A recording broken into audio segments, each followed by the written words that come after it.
Coogs House.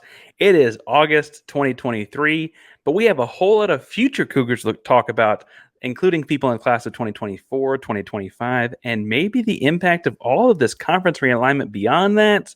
That's a whole lot. Let's jump on in. You are Locked On Cougs, your daily podcast on the Houston Cougars, part of the Locked On Podcast Network, your team every day.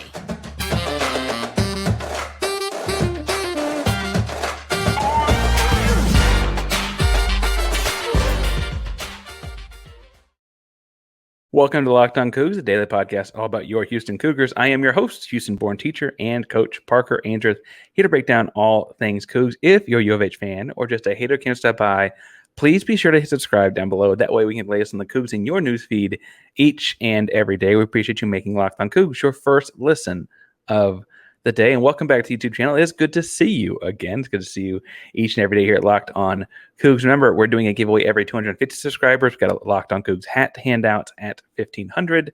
So make sure you subscribe and like and comment to let us know you're in the contest. If you don't want to talk about recruiting and you need something else to say at the end of this one, tell us if you would rather go out in a blizzard in your bathing suit or a big mink fur coat in 110-degree Texas summer heat. Also worth pointing out that at 2,000 subscribers, if we get there before the TCU game, we're going to be giving away a Big 12 Houston Cougar football jersey in honor of the first ever Big 12 Houston Cougar football season. Now, we do a lot to get into in talking recruiting, expansion, the impact of that, and some commitments in the 2025 and 2024 classes with Brian Smith, the Locked On recruiting expert. So let's jump on in and talk to Brian. And we are joined by one Brian Smith, the official Locked On recruiting expert. Brian, how are you doing this fine August? It's hot outside. It's hot enough that I had a coach earlier today tell me that when they took the temperature on the field a few days ago, it was 138. Literally. Now, it's a turf field, but that's not a good sign. No, I played plenty of years of football, but I cannot imagine being on the field at 138 degrees. I guess that's why they build those indoor facilities and things. True. Yeah, very, very true.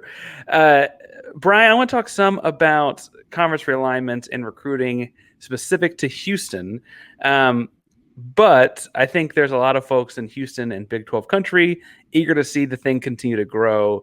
You mentioned Clemson and FSU and Miami and some of those Florida ACC schools. There's rumors out there about the ACC schools not being so happy with this long-term media deal. Without giving the goods away on the article, people should go read it at Fan Nation, the All Hurricanes page on Fan Nation. But what were you trying to get across in that? Basically, that there is no such thing as loyalty. I mean, Florida State in particular, they're the hottest topic, and I don't know the exact reason for this. I'm not going to really speculate, although others have written complete articles about this. The president at Florida State has made it pretty clear they're looking hard.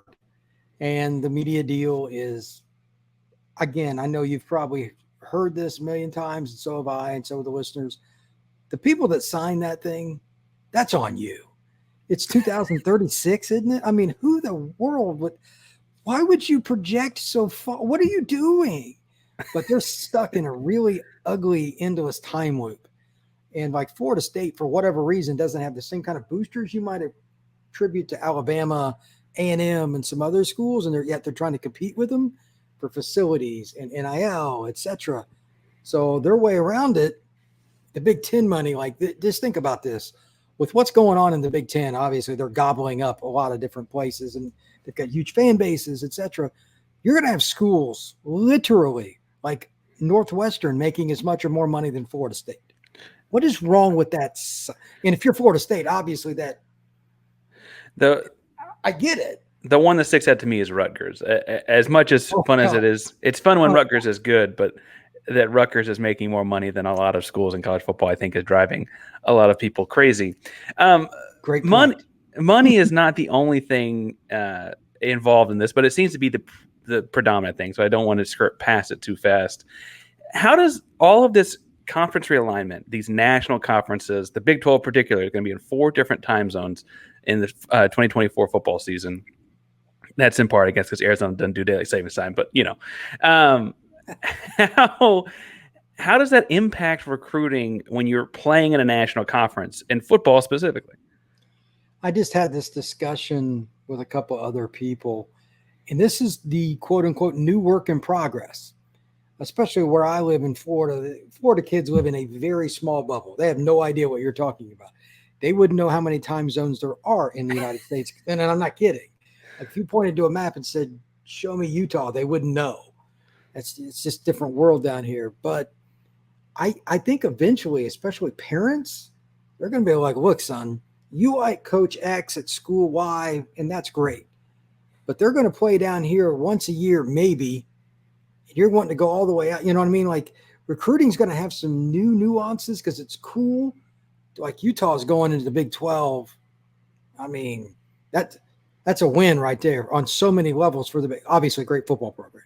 Yeah. Let's start with the obvious. I mean, they are coached as well as any team in the United States. Alabama, Georgia included. I mean, they don't have the same player, but they maximize as well as anybody. You get the Salt Lake media rights and all kinds of stuff. But Florida's got a few kids that have went out there and stuff. They're still not going to see those kids, and I wonder about how many of them will end up coming back down to Florida or at least somewhere similar to the South because it's hard. But then you can apply that same theory to a kid from Georgia, to a kid from Iowa, to a kid from Arizona. Those are questions that I've never even thought would come up because most kids, it's one of two things. I'm going away from home or I'm going to stay real local. Well, now the same conference like Rutgers to UCLA. Yeah, exactly. It's ridiculous. It's just, and then like the Big 12, you got West Virginia is not that far from New York. No, you it's can not. Go from Just a train, Morgantown, and you can go all the way out. You know what? Let's go hang out in the desert. You know what I mean? It's just, it's insane. I don't know how do you quantify that. And again, the kids won't be the first ones. It'll be the high school coaches, 7-on coaches, parents, guardians. Hey, are you sure? You know, this is cool that you want to play in this conference, but half your games are going to be over there. And it's like West Virginia in particular. That is a strain, man. That's hard. It is. And they managed to still play Pitt. They managed to get that back on the non-conference schedule. And that was good for football, by the way. That was good. Yeah, no, that's a great rivalry. And I like that at the start of the year because it's kind of a, there aren't many of those kind of games to start of the year. Cincinnati's close to them too, I guess, now.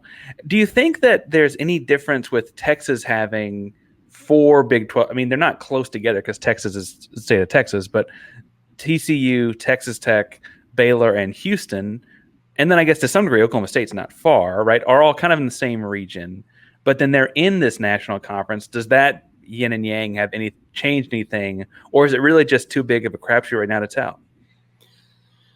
I think the Texas schools still hold the advantage because you're in a major conference, but Texas, you live there. Most people that live in Texas have a very high opinion of Texas. That is my experience. And most of them aren't even, going to hide that. The point is still the same though. You're close to parents. You get to play your games, about half of them within a 5-hour radius of where you get up and where your mom gets up. That's got to pay some dividends. And you get it. Don't get me wrong. Going to Provo to play Utah or going to play BYU is dope. But that school is going to have to travel a ton. They're not looking forward to the West Virginia trip. They can say otherwise and support their members. They do not care. They have nothing in common with them. They don't. Yeah. It's about money. So at least the Texas kids would have a little more culture and natural fit. So I think that'll help them. And this could be a boom for Houston, but there's a couple of key points we'll get into here in a minute on that.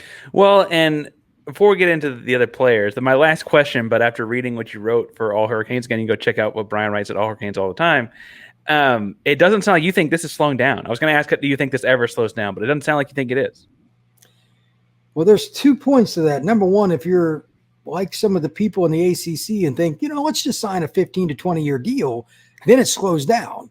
I guarantee you, because of that deal being so poorly done for the schools, that a lot of teams are going to think twice about making movements beyond this group. Like whenever it settles here in the next few weeks, you're probably going to see a lot of stoppage because there's just nothing left. It's math. I mean, who else is moving? And I'm not picking on the group of 5 schools that end up in the whatever the Pac-12 ends up being. Nobody cares. They don't. They don't care. Nobody cares about San Diego State. They don't. So name a Power 5 school that's not going to be done other than maybe the schools in the ACC because of the grant of rights. That's going to be that holding pattern. And I have no idea how you get it. That's a lot of money you got to give up short term. Yeah. I don't know. I have no idea. And it could be long-term profitable. And frankly, I think there's some Big 12 schools hoping the whole thing falls apart. And then the Big 12 and Houston could add whatever's left over, right? So if Florida State and Clemson and Miami go to the SEC, that's fine. Talk to me about North Carolina, right? Like there's a lot of Big 12 schools and people hoping to get a bigger footprint. And frankly, you wouldn't be far from adding enough states to be the Big 12 states in some weird way. That's hilarious, but that's also well done. Touche. All right. Now, before we jump any farther and talk more about Jamison Kitna or the 2025 offers or things like that, we do need to talk some about Bird Dogs because they are the best pair of shorts or pants you can buy on the market. They are comfortable and look great. You can wear them to the gym. You can wear them to the pool. You can wear them on a date. You can wear them to podcast in front of you right now. I wear them at the front of my classroom. The pants, that is, anyway. Make sure you go to birddogs.com/lockedoncollege to get your pants and shorts for the new school year, new football season. Tailgating season is amongst us. Just make sure we go and get some new shorts and pants to wear there, like that good kind of fabric that's good for hot weather too. So make sure you go and get those.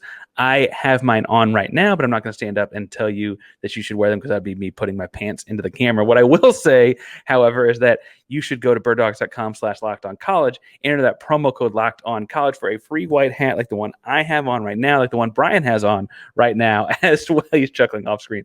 So make sure you go check that out and get a free hat with Locked On College. It's birddogs.com/lockedoncollege today. I want to talk when we talk about other states and foreign recruits and things like that. The big signing on August 1st was a name that was familiar to many from, I guess, his time bouncing around the league, but a kid that I don't think many realized could have the same kind of impact that he may end up having, and that is one Jamison Kitna, son of John Kitna. Jamison comes in as a first commit in the class of 2025. He's officially in high school now, I guess, in Ohio, but he did attend some of his high school in Burleson, Texas. So there's that connection as well. Obviously, father John Kitna being the long-term pro kind of career journeyman, I guess spent some time with the Cowboys would be the Texas connection there. First impressions on Jamison, and then I want to ask you also what he means, do you think, for the class. But what were your first impressions on Jamison? He's a pretty darn good athlete. That's the first thing.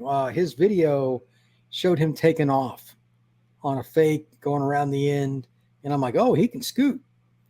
It always helps if you can take off and make plays with your legs. It just does. Obviously, got to be smart about it, but that's important. The other thing was he can throw it deep. He can take something off of it. You can tell he's a quarterback's son. He gets it. There's a few kids that I know have guns, but when you're 10 yards from somebody, don't kill them. This kid understands taking some velocity off, and he's got a little understanding of the position. That's a pickup that's very unique because I don't know much about him.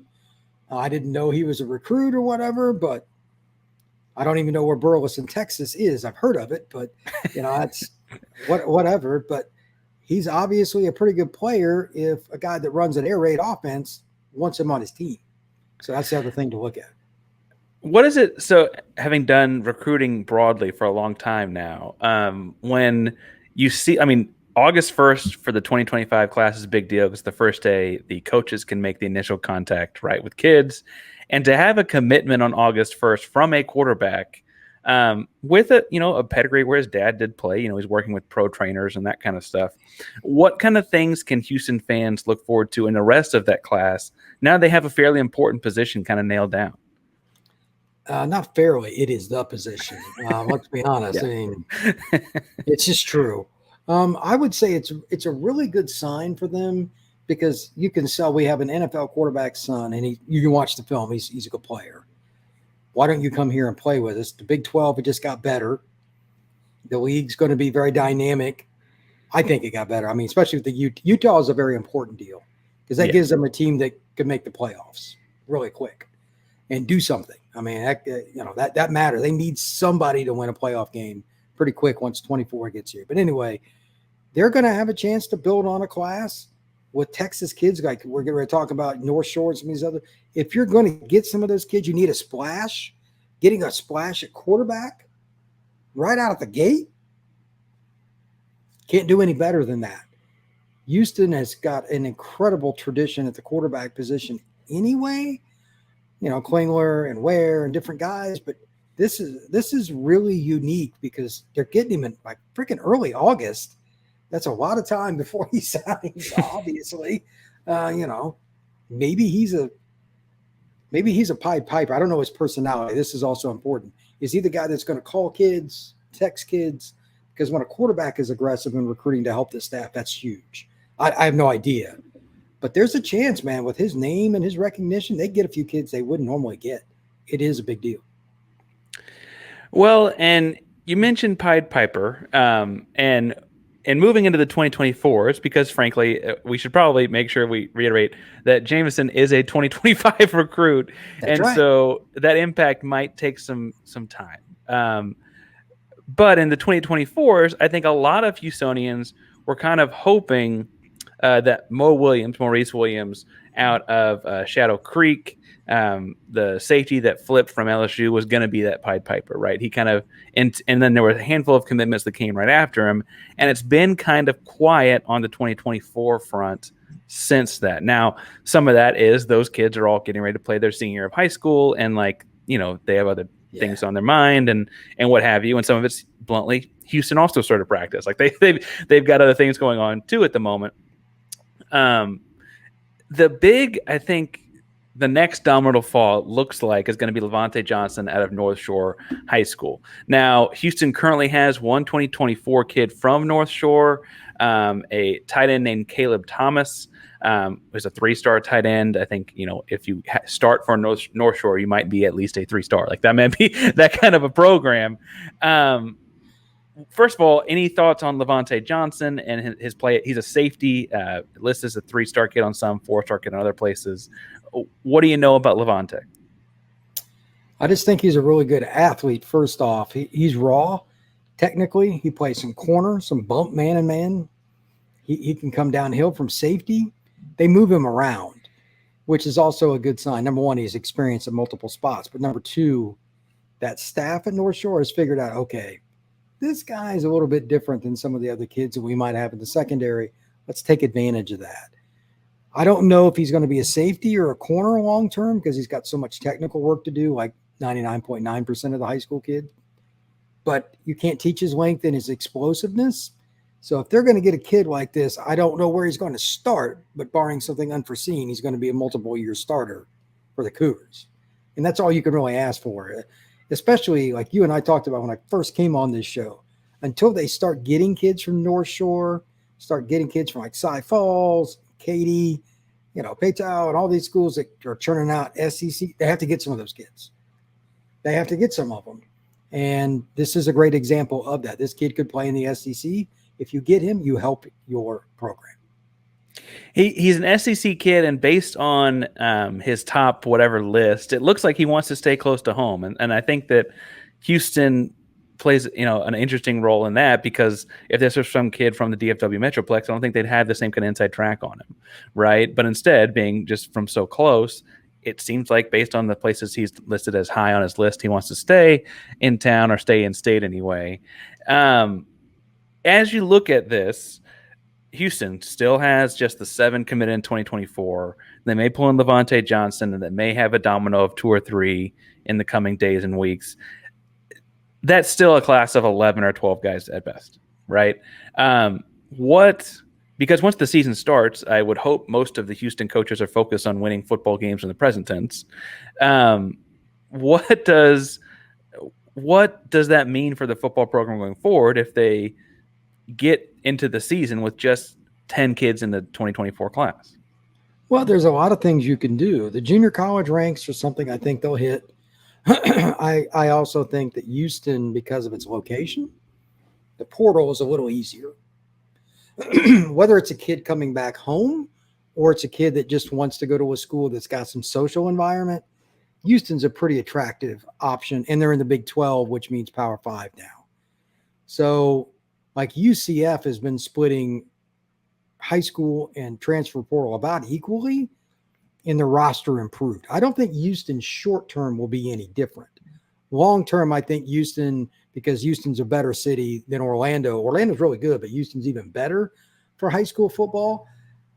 Houston will be more 60-40, 70-30 long term if things are going well and they have the right kind of head coach. I mean, 5 years from now or whatever, you should be able to recruit more high school kids where your staff develops year after year, especially O-line and quarterback. If you can, I know it's hard because kids leave. You got to try to keep as many kids in your system so when a player leaves, the next kid, it's not a huge adjustment.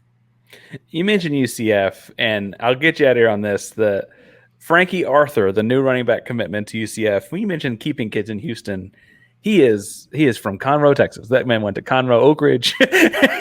And so I think there are some people looking at that like, did Dana miss out on one? Now, I would point out that they have a very talented freshman current freshman, Parker Jenkins from the Houston area. There are a lot of good running backs in the Houston area. You cannot get every single running back in the city of Houston. There are just not enough roster spots. However, should Houston fans be alarmed that a Houston area kid is going across the Gulf of Mexico to another school that's going from the Group of 5 to the Power, that's doing the exact same thing? I don't know what to make of individual recruitments anymore because so many kids make random selections. I don't know. UCF has done a tremendous job with running backs the last few years too, and they have a run-heavy offense. It's probably pretty easy to sell. That being the case, it is odd.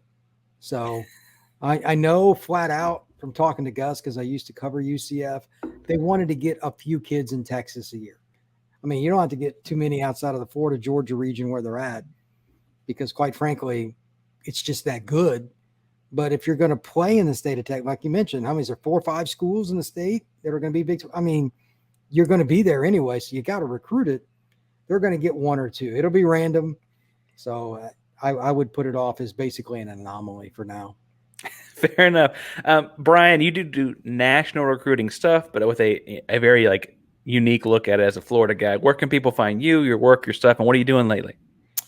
I've been concentrating a little bit more on the YouTube page. It's at FBScout_Florida on YouTube or Twitter. Same thing with my Instagram page. I don't mess with it as much, but YouTube, it's going to be very interesting. I've been doing some notes on how I do this conference alignment in correlation with the recruiting. I've got a big one coming. I want to, before I post it, I know that if I wait just a little bit longer, there'll be a couple more. I can just do one podcast instead of doing one and then 10 minutes later. Because that's a couple of buddies of mine have been in that. Like as soon as they posted something, an announcement happened, and they're like, "Oh, come on," And I get it. That's very frustrating. I don't want to be that guy too. So the Stanford and Cal stuff with the ACC and come on, this is nauseating. So that's where I'm at, brother. Gotcha. Well, thanks, guys. FBScout_Florida on your social media handles and on YouTube. Thank you so much for coming on today, Brian. Thank you very much, sir.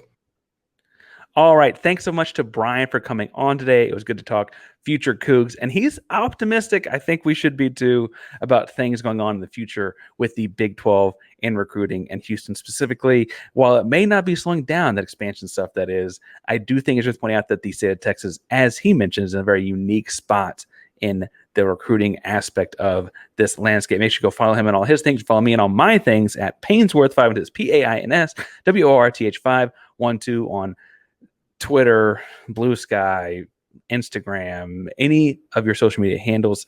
I am at Painsworth512. Thank you all so much for tuning in today. Locked on Coogs is a private Locked On podcast network. I'm going to recommend for a second listen, Locked On Big 12, because Drake is having a ton of fun with that one. You might not have liked him when he was not on our team as a Baylor guy, but when he's on our team as a Big 12 guy, that dude is a ton of fun. Make sure to check out Locked On Big 12 next. Thank you all so much, Locked On Coogs, private Locked On podcast network. That means your team every day. Go Coogs. It cut off my finger again. You said? I'm working on it. I'm getting better at the screen thing. I'm working on it.